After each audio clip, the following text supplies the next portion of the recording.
but I have enjoyed working with all of you. That does not, of course, mean that I've enjoyed every story that you have filed, but that's the point of this relationship. You're not supposed to be sycophants. You're supposed to be skeptics. You're supposed to ask me tough questions. You're not supposed to be complimentary, but you're supposed to cast a critical eye on folks who hold enormous power and make sure that we are accountable to the people who sent us here. And you have done that. And you've done it, for the most part, in ways that I could appreciate for fairness, even if I didn't always agree with your conclusions. And having you in this building has made this place work better. It keeps us honest. It makes us work harder. You have made us think about how we are doing what we do and whether or not we're able to deliver on what's been requested by our constituents. And for example, every time you've asked, why haven't you cured Ebola yet, or why is there that hole in the Gulf, it has given me the ability to go back to my team and say, will you get this solved before the next press conference? I've spent a lot of time on in my farewell address talking about the state of our democracy. It goes without saying that essential to that is a free press. That is part of how this place, this country, this grand experiment in self-government has to work. It doesn't work if we don't have a well-informed citizenry. And you are the conduit through which they receive the information about what's taking place in the halls of power. So America needs you, and our democracy needs you. We need you to establish a baseline of facts and evidence that we can use as a starting point for the kind of reasoned and informed debates that ultimately lead to progress. And so my hope is that you will continue with the same tenacity that you showed us to do the hard work of getting to the bottom of stories, getting them right, and to push those of us in power to be the best version of ourselves, and to push this country to be the best version of itself. I have no doubt that you will do so. I'm looking forward to being an active consumer of your work rather than always the subject of it. I want to thank you all for your extraordinary service to our democracy, and with that, I will take some questions. And I will start with Jeff Mason, whose term apparently is not up. I thought, we'd be going out together, brother, but you got to hang around for a while. Stay in put. Jeff Mason, yours. Thank you, sir. Are you concerned, Mr. President, that commuting Chelsea Manning's sentence will send a message that leaking classified material will not generate a tough sentence with groups like WikiLeaks? How do you reconcile that in light of WikiLeaks' connection to Russia's hacking in last year's election? And related to that, Julian Assange has now offered to come to the United States. Are you seeking that? And would he be charged or arrested if he came here? Well, first of all, let's be clear. Chelsea Manning has served a tough prison sentence. So the notion that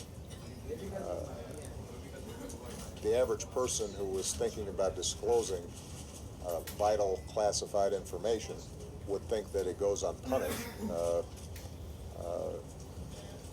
I don't think would get that impression from the sentence that Chelsea Manning has served. It has been my view that given she went to trial, that due process was carried out, that she took responsibility for her crime, that the sentence that she received was very disproportionate relative to what other leakers had received, and that she had served a significant amount of time, that it made sense to commute and not pardon her sentence.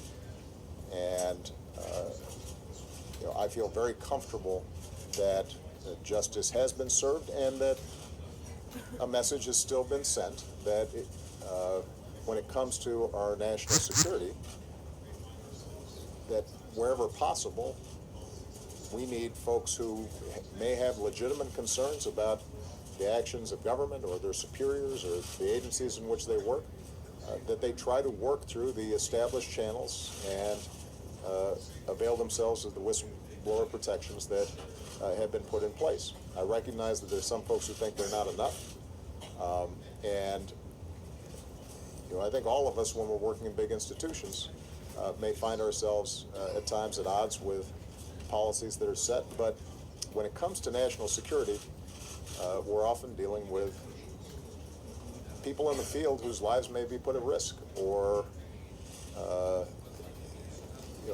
the safety and security and the ability of our military or our intelligence teams or our embassies to function effectively. And that has to be kept in mind.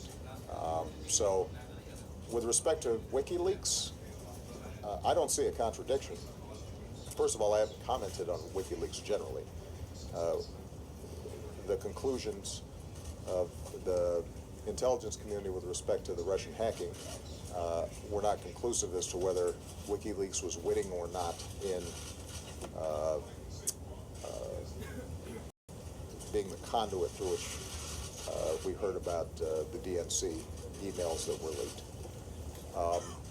I don't pay a lot of attention to Mr. Assange's tweets, so that wasn't a consideration in this instance, and I refer you to the Justice Department for any criminal investigations, indictments, extradition issues that may come up with him. What I can say broadly is that in this new cyber age, we're going to have to make sure that we continually work to find the right balance of accountability and openness and transparency that is the hallmark of our democracy, but also recognize that there are adversaries and bad actors out there who want to use that same openness in ways that hurt us, whether that's in trying to commit financial crimes or trying to commit acts of terrorism, or folks who want to interfere with our elections. And we're going to have to continually build the kind of architecture that makes sure the best of our democracy is preserved, that our national security and intelligence agencies have the ability to carry out policy without advertising to our adversaries what it is that we're doing, but do so in a way that still keeps citizens up to speed on what their government's doing on their behalf. But with respect to Chelsea Manning, I looked at the particulars of this case the same way I have the other commutations and pardons that I've done, and I felt that in light of all the circumstances that commuting her sentence was entirely appropriate. Margaret Brennan. Mr. President. There you go. Thank you. The President-elect has said that he would consider lifting sanctions on Russia if they substantially reduce the nuclear stockpile. Given your own efforts at arms control, do you think that's an effective strategy? Knowing this office and Mr. Trump, how would you advise his advisors to help him be effective when he deals with Vladimir Putin?